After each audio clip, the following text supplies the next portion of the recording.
माता की जय, भारत माता की जय। नमस्ते, सदा वत्सले मातृभूमि, जय हिंद दोस्तों दिन भर क्या रहा स्पेस डिफेंस और इंटरनेशनल गलियारे से इस वीडियो में एक एक करके जान लेते हैं। सबसे पहले अपडेट की बात करते हैं तो भारतीय वायुसेना को लेकर आ रही है। लगातार भारतीय सेना अपने आधुनिकीकरण पर जोर दे रही है और इसी के चलते भारतीय वायुसेना भविष्य के युद्धों की तैयारी करने में जुट गई है और इसके लिए अब 15 से 21 अप्रैल के बीच एक प्रोग्राम होने वाला है जो कि भारतीय वायुसेना के ऑपरेशनल क्षमताओं को संबोधित करेगा। इस 3 दिवसीय चर्चा में भारतीय वायुसेना को अपने प्रतिद्वंदियों पर एक महत्वपूर्ण बढ़त मिलेगी। इस सम्मेलन में इस बात को ज्यादा महत्व दिया जाएगा कि भारतीय वायुसेना खतरे का आकलन आधारित आर्टिफिशियल इंटेलिजेंस की दिशा में काम कर रही है और विमान को उड़ते समय उनकी गतिविधियों का आकलन करने के लिए पायलटों को प्रशिक्षित करने के लिए अपकमिंग टेक्नोलॉजी का इस्तेमाल करती है। इंडियन एयरफोर्स एआई पर आधारित ऑटोमेटेड थ्रेट्स यानी कि स्वचालित खतरों के विश्लेषण की प्रणाली की दिशा में काम कर रही है। ये खतरों की निगरानी के लिए सिचुएशनल अवेयरनेस में सुधार करता है। ये आर्टिफिशियल इंटेलिजेंस वायु युद्ध लड़ने के तरीकों में भी भारी बदलाव ला सकता है। भारतीय वायुसेना पहले से ही मैन्ड और अनमैन्ड टीमिंग का समर्थन कर रही है, जिसका अर्थ ये है कि मानव रहित लड़ाकू जेट भविष्य के युद्ध में लड़ाकू जेट की गश्ती का हिस्सा होंगे। आपको बता दें कि फरवरी में बेंगलुरु के एरो इंडिया में डिजाइन का एक प्रोटोटाइप का अनावरण भी किया गया था, जो कि कैट्स के नाम से आप सबको मालूम होगा। इसके अलावा अमेरिका और यूके ऐसे अन्य देश हैं जिनके पास मानव रहित लड़ाकू जेट विमानों की एक योजना भी है। यानी कि भारतीय वायुसेना भविष्य के युद्धों की तैयारी करने में लग चुकी है।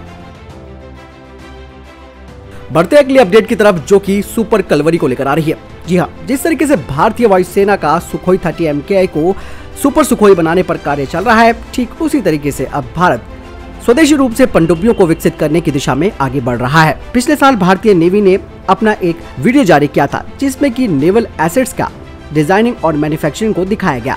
आपको मालूम है कि स्वदेशीकरण के मामले में भारतीय नेवी यानी कि इंडियन नेवी, इंडियन एयरफोर्स और इंडियन आर्मी से आगे है।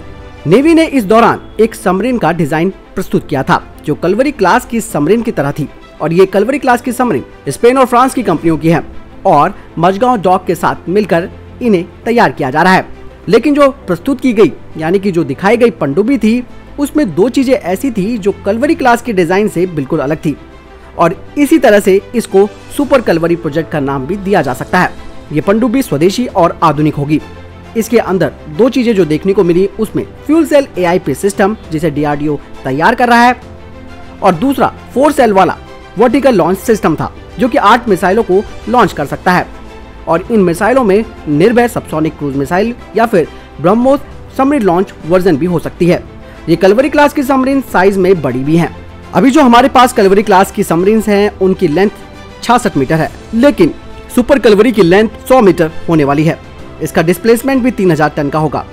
इसके अलावा भारत प्रोजेक्ट 75I के तहत 6 कन्वेंशनल पनडुब्बियों पर भी काम कर रहा है जो कि डीजल इलेक्ट्रिक अटैक सबमरीन्स होंगी। हालांकि सुपर कलवरी वाला प्रोजेक्ट को 76 नाम भी दिया जा सकता है। इस बात को आप इस तरीके से समझ सकते हैं कि मैंने आपको डिफेंस अपडेट में भी बताया था कि भारतीय नौसेना ने हाल ही में lithium ion battery system 5 MW electric propulsor motor के साथ स्थानीय रूप से विकसित करने के लिए RFI भी जारी किया था। हालांकि भारतीय नौसेना ने इस कार्यक्रम के बारे में कोई जानकारी नहीं दी है और न ही इसका कोई विवरण साझा किया है, लेकिन कुल मिलाकर ये कहा जा सकता है कि भारत अपना स्वदेशी रूप से पनडुब्बियों का निर्माण करने की दिशा में आगे बढ़ रहा है।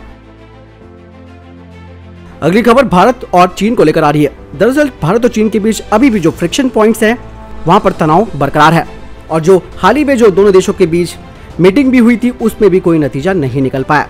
आपको बता दें कि चीन Gogra Heights, hot springs, Depsang के मैदानों और डैम चौक के पास CNN जंक्शन पर जो हमारा फ्रिक्शन पॉइंट बना हुआ है वहां से अपनी सेना को पीछे हटाने से मना कर रहा है और साथ ही चीन ने सतह से हवा में मार करने वाली मिसाइल बैटरियां वहां पर तैनात की है जिनकी रेंज 250 किलोमीटर तक है। साथ ही वो HQ-9 एयर डिफेंस सिस्टम भी यहाँ पर शामिल करने की सोच रहा है और ये लद्दाख में भारतीय क्षेत्र के करीब तैनात किया जा सकता है। हालांकि सूत्रों ने बताया कि भारतीय एजेंसियां इन वायु रक्षा बैटरियों की बारीकी से निगरानी कर रही है जो इस क्षेत्र में सक्रिय भारतीय लड़ाकू विमानों और हेलीकॉप्टरों के लिए खतरा पैदा कर सकती हैं। चीनी पीपल लिबरेशन आर्मी भारतीय क्षेत्र के करीब HQ और HQ-22 सहित सतह से हवा में मार करने वाली मिसाइलों की तैनाती बढ़ा रहा है। HQ-9 air defence missile system 250 kilometre के अंदर अपने लक्ष्यों को ट्रैक और हिट कर सकता है। डिफेंस सोर्सेस ने कहा कि हम एयर डिफेंस सिस्टम और वहां तैनात अन्य संपत्तियों पर बारीकी से नजर बनाए हुए हैं। भले ही दोनों देश पैंगोंग झील के क्षेत्र से विस्थापित हो चुके हैं, लेकिन इन फ्रिक्शन पॉइंट्स में अभी भी चीन अड़ा हुआ है। हालांकि भारत ने यहाँ पर स्पष्ट कर दिया है कि चीन को इन फ्रिक्शन पॉइंट से हटना होगा। इसी के चलते भारतीय सेना और अन्य सुरक्षा बलों को वास्तविक नियंत्रण रेखा के साथ साथ लद्दाख और अन्य पर्वतीय क्षेत्रों में ग्रीष्मकालीन तैनाती पर वापस तैनात करना शुरू कर दिया है। भारत के द्वारा S-400 डिफेंस सिस्टम को खरीदने पर अब अमेरिका में ही बवाल खड़ा हो रहा है और ऐसा कहा जा रहा है कि अगर भारत ने ये डील कर ली, यानी कि S-400 डिफेंस सिस्टम भारत आ गया, तो ये रूस की जीत होगी और अमेरिका की हार। रूस से S-400 मिसाइल सिस्टम को खरीदने पर अमेरिका कई बार भारत पर प्रतिबंध लगाने की धमकी दे चुका है।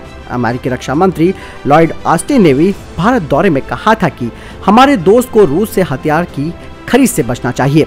वहीं भारत पर प्रतिबंध लगाने के मुद्दे पर अमेरिकी सांसद दो भागों में बंट चुके हैं। रिपब्लिकन पार्टी के नेता टोड यंग ने कहा है कि अगर भारत पर काटसा के तहत प्रतिबंध लगाया जाता है तो ये रूस के लिए एक जियोपॉलिटिकल जीत होगी। अमेरिकी सीनेट की विदेश मामलों की समिति के सदस्य यंग ने विदेश नीति मैगजीन में लिखा है कि यदि अमेरिका के राष्ट्रपति जो बाइडेन का प्रशासन भारत पर प्रतिबंध लगाता है तो इससे अहम समय में दो रणनीतिक मोर्चे कमजोर होंगे। इससे भारत के साथ अमेरिका के संबंध कमजोर होंगे और इससे चीन से निपटने की क्वाड की क्षमता भी प्रभावित होगी। यंग ने कहा कि हालिया सप्ताह में सीनेट की विदेश मामलों की समिति के डेमोक्रेटिक अध्यक्ष बॉब मेंजेस ने कहा था कि यदि भारत रूसी मिसाइल प्रणाली खरीदने की दिशा में आगे बढ़ता है तो उसे काटसा की धारा 231 के तहत प्रतिबंध लगाने की चेतावनी दी जानी चाहिए। बता दें कि रूसी रक्षा या खुफिया क्षेत्रों के लिए या उनकी ओर से काम करने वाले प्रतिष्ठानों पर इस धारा के तहत अमेरिका प्रतिबंध लगाने का ऐलान करता है। यंग ने आगे बताया कि अमेरिका के प्रतिबंध लगाने का कदम भारत को S-400 मिसाइल प्रणाली खरीदने से नहीं रोक सकेगा। अंतर्राष्ट्रीय सहयोग से लेकर भारत के ऐतिहासिक संबंध रूस के साथ मजबूत है और भारत और रूस के संबंध आज के नहीं बल्कि पुराने हैं और अगर अमेरिका ने भारत पर प्रतिबंध लगाया तो इसकी प्रतिक्रिया अमेरिकियों के लिए भी अच्छी नहीं होगी और अमेरिका की साख भी यहाँ पर खराब होगी। साथ ही आगे उन्होंने बताया कि इसके अलावा रूस भारत का सैन्य साझेदार के रूप में अपनी भूमिका फिर से दावा करने के लिए इन प्रतिबंधों का लाभ उठा सकता है। इसके बाद समस्या ये होगी कि रूस निर्मित रक्षा प्रणाली को लेकर भारत पर प्रतिबंध लगाना वास्तव में रूस के लिए एक बड़ा फायदा साबित हो सकती है। उन्होंने बाइडेन एडमिनिस्ट्रेशन से भारत को काटसा में छूट दिए जाने की अपील करते हुए कहा कि ये छूट देने से और भारत को रूसी हथियार खरीदने की अनुमति देने से बाइडेन प्रशासन ये स्पष्ट कर सकता है कि अमेरिका के लिए मुख्य जियोपॉलिटिक खतरा चीन है। कुछ दिनों पहले ही अमेरिकी सेना के इंडो पैसिफिक कमांड के चीफ बनने जा रहे एडमिरल जॉन एक्विलिनो ने भारत रूस संबंधों को लेकर यूएस कांग्रेस को जमकर सुनाया था। उन्होंने कहा था कि अमेरिका को यह समझने की जरूरत है कि सुरक्षा सहयोग और सैन्य साजोसामान के लिए भारत के साथ रूस के पुराने संबंध है। उन्होंने रूस से भारत के S-400 मिसाइल सिस्टम खरीद को लेकर प्रतिबंधों को न लगाने की वकालत की थी। अमेरिकी सीनेटर जीन शाहीन ने सवाल किया है कि क्या हमें भारत पर प्रतिबंध लगाना चाहिए अगर वो S-400 खरीदता है तो। इसके जवाब में एडमिरल जॉन एक्विलिनो ने कहा कि वह हथियारों को खरीदने के लिए प्रतिबंधों का सहारा लेने के बजाय भारत को रूस से दूर करने की कोशिश करेंगे। एक्विलिनो ने कहा कि मुझे लगता है कि ये फैसला मैं नीति निर्माताओं पर छोड़ दूंगा। मुझे लगता है कि हमें ये समझना चाहिए कि हम भारत के साथ कहां खड़े हैं और मुझे लगता है कि विकल्प उपलब्ध कराने का कदम ज्यादा बेहतर है। तो ऐसे में अब अमेरिका चाहते हुए भी भारत पर प्रतिबंध नहीं लगा सकता। ये सब का सब उसके फेवर में नहीं होने वाला है। दोस्तों, वीडियो के बारे में आपका कोई क्वेश्चन है या आपका कोई आंसर है, आप जरूर कमेंट सेक्शन में लिखकर बताएं। बढ़ते हैं अपने अगले डिफेंस अपडेट की तरफ, जो कि AMCA को लेकर आ रही है। ADA ने AMCA के 1:1 स्केल मॉडल और परीक्षणों के लिए इंटेक मॉडल पर काम करना शुरू कर दिया है। एरोनॉटिकल डेवलपमेंट एजेंसी यानी कि ADA ने AMCA के डायमीटर सुपरसोनिक इनलेट को शामिल करने के बाद इंटेक पर डेटा का अध्ययन करने और एकत्रित करने के लिए 60 लाख से कम की अनुमानित लागत पर AMCA के high speed wing tunnel intake model के विकास के लिए टेंडर जारी किया है। वेम टेक्नोलॉजी प्राइवेट लिमिटेड ने AMCA के 1:1 स्केल मॉडल पर काम करना शुरू कर दिया है, जो कि डुंडिगल हैदराबाद में RCI के आउटडोर रडार क्रॉस सेक्शन यानी कि RCS टेस्ट मेजरमेंट सुविधा के लिए किया जाएगा, जो कि साल के अंत में वास्तविक टेस्ट मेजरमेंट की पहचान करने में मदद करेगा। पहले से ही NAL के द्वारा विकसित RCS सिमुलेशन सॉफ्टवेयर द्वारा प्रिडिक्शन किया जा चुका है, लेकिन 1:1 स्केल मॉडल उन मेजरमेंटों को साबित करने में मदद करेगा जो कि सॉफ्टवेयर ने जिनकी भविष्यवाणी की थी। AMCA का 1:1 स्केल मॉडल विमान के इंजीनियरिंग मॉडल के लिए विकसित किए गए रडार ऑब्जर्वेशन कंपोनेंट का उपयोग करेगा। AMCA के 1:1 स्केल मॉडल में अब अन्य बदलाव के साथ डाइवर्टलेट सुपरसोनिक इनलेट इनटेक की सुविधा होगी, जो कि पिछली बार एरो इंडिया 2021 में देखी गई थी। अगली अपडेट भी चीन को लेकर आ रही है। चीन ने तिब्बत सीमा के पास विश्व के सबसे ऊंचे रडार स्थल पर 5G सिग्नल बेस खोला है। गनबाला रडार स्टेशन पर चीन ने इंटरनेट सर्विस शुरू की है। भारत के लिए ये खबर इसलिए अहम है क्योंकि गनबाला रडार स्टेशन भारत और भूटान की सीमा से सटा हुआ है। चीन की सेना की आधिकारिक वेबसाइट के मुताबिक इस टावर की समुद्र से ऊंचाई 5374 मीटर है और दुनिया का सबसे ज्यादा ऊंचाई पर बना मैनुअली काम करने वाला ये रडार स्टेशन है। आपको बता दें कि ये रडार भारत भूटान सीमा पर तिब्बत के नगरजे काउंटी इलाके में स्थित है। चीनी सेना की वेबसाइट के मुताबिक अपने सैनिकों को 5G सेवा देने के लिए चीन ने पिछले साल गनबाला में प्राइवेट सेक्टर के साथ मिलकर इस स्टेशन पर काम करना शुरू किया था। साथ ही चीन ने बताया कि इस सेवा के शुरू होने के बाद सैनिकों को पहाड़ पर बोरिंग लाइफ के बीच समाज से वे जुड़े रह सकेंगे। चीन ने इस सेवा को बॉर्डर एरिया में तैनात जवानों की ट्रेनिंग को और बेहतर बनाने के मकसद से लॉन्च किया है। अगली अपडेट ब्रिटेन भारत को लेकर आ रही है। यूके इंडिया बिजनेस काउंसिल यानी कि UKIBC ने भारतीय नौसेना में भविष्य की क्षमता की आवश्यकताओं को पूरा करने के उद्देश्य से पनडुब्बियों और विमान वाहक पर द्विपक्षीय सहयोग की दिशा के प्रयासों का समर्थन करने का इरादा जताया है।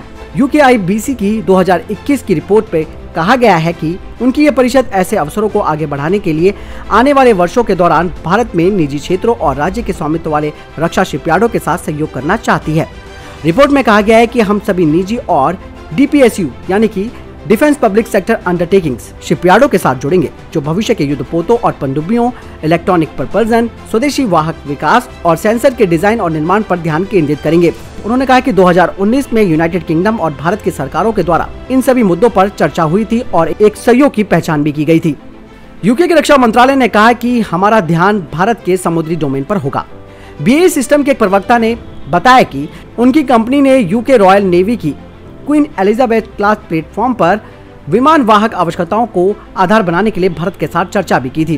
प्रवक्ता ने कहा कि डिजाइन स्की जंप और कैटापल्ट लॉन्च करने के लिए अनुकूल है, जो कि भारतीय नौसेना और स्थानीय उद्योगों की आवश्यकताओं को पूरा करने के लिए संशोधित भी किया जा सकता है।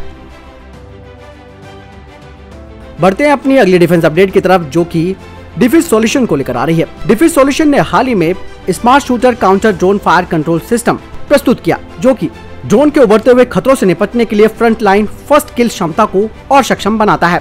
डिफेंस सॉल्यूशन के प्रवक्ता ने बताया कि भारतीय सुरक्षा बलों को निशाना बनाने के लिए चीन और पाकिस्तानी ड्रोन हाल ही में इनका इस्तेमाल वो तेजी से करने लगे हैं। इससे राष्ट्र के लिए गंभीर खतरा पैदा हो रहा है। आपको बता दें कि बेंगलुरु में एरो शो 2021 में दुश्मन और दोस्त ड्रोन पर निगरानी के लिए टैक्टिकल ड्रोन और एंटी ड्रोन सिस्टम के लिए ध्यान केंद्रित किया गया, जो कि ड्रोनों की पहचान करना और निगरानी को बढ़ाएगा। हाल ही में दुश्मन ड्रोनों का मुकाबला करने के लिए डिफिस सॉल्यूशन ने इस उभरते हुए खतरों से निपटने के लिए फ्रंट लाइन को पहले शॉट क्षमता को सक्षम करने के लिए एक सशस्त्र counter drone fire control system को सफलतापूर्वक भारतीय सशस्त्र बलों तक पहुंचाया है। इस प्रणाली की बहुत ही ज्यादा जरूरत थी, क्योंकि छोटे ड्रोन का इस्तेमाल अक्सर बुनियादी ढांचे और विमानों की सुरक्षा के लिए खतरा बन जाता है। साथ ही ये देश की सुरक्षा के लिए भी एक गंभीर खतरा है, क्योंकि ये आकार में छोटे होते हैं, गति इनकी कम होती है, उड़ान भी कम होती है, जिसकी वजह से ये रडार की पकड़ में भी नहीं आ पाते। और इस तरीके के ड्रोनों का इस्तेमाल दुश्मन अपने उद्देश्यों के लिए कर सकता है, जैसे कि खुफिया जानकारी एकत्रित करने के लिए। डिफेंस सॉल्यूशन के द्वारा आपूर्ति की गई counter drone fire control system ये सुनिश्चित करने के लिए है कि ये दिन और रात दोनों स्थितियों में प्रत्येक राउंड को अपना लक्ष्य पहचान सकता है। साथ ही इसमें proprietary target acquisition and tracking algorithm integrated किया गया है और इस सिस्टम को माउंट किया जा सकता है 5.56 mm और 7.62 कैलिबर असॉल्ट राइफलों पर, और ये ऑटोमेटिक रूप से संभावित लक्ष्यों का पता लगा सकता है, उनको हाईलाइट कर सकता है और ये ड्रोन सहित पटरियों को भी ट्रैक कर सकता है। साथ ही इससे सिचुएशनल अवेयरनेस भी बढ़ेगी। बढ़ते हैं अपनी अगली अपडेट की तरफ, जो कि फ्रांस को लेकर आ रही है।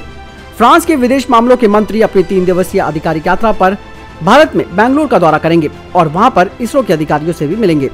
इसके अलावा वे बैंगलोर लाइफ साइंसेज क्लस्टर में स्वास्थ्य और जैविक विज्ञान पर भारत फ्रांसीसी सहयोग पर भी प्रकाश डालेंगे और दशकों में और इसके अलावा इसरो के मानव अंतरिक्ष उड़ान केंद्र का भी दौरा करेंगे। आपको बता दें कि काफी लंबे समय से भारत और फ्रांस के बीच अंतरिक्ष सहयोग की दिशा में कई नई पहलें शामिल हो चुकी हैं। यही नहीं, फ्रांस यहां पर अपने इन्वेस्टमेंट को भी देख रहा है। इसी वजह से उनके विदेश मामलों के मंत्री व्यापारिक समूहों के निवेशकों और सीईओ से मिलेंगे। फ्रांस के मंत्री दोनों देशों में टेक्नोलॉजी इकोसिस्टम के बीच संबंधों को विकसित करने के लिए भी नई पहल की घोषणा कर सकते हैं। वे तकनीक इनोवेशन में दोनों देशों के बीच सहयोग को बढ़ावा देने और भारत और फ्रांस के बीच संबंधों के विकास के लिए फ्रांसीसी तकनीकी समुदाय से मुलाकात करके अपनी यात्रा का समापन करेंगे। तो दोस्तों, ये थे अभी तक के टॉप डिफेंस और स्पेस अपडेट। वीडियो के संबंध में कोई प्रश्न जवाब या आपका कोई सवाल है, आप कमेंट सेक्शन में लिखकर जरूर पूछ सकते हैं। बहरहाल इस वीडियो के लिए इतना ही। ये जानकारी कैसे लगी वो भी आप कमेंट सेक्शन में लिखकर जरूर बताएं। साथ ही इस चैनल को सब्सक्राइब करना भी ना भूलिएगा। जय हिंद, जय भारत।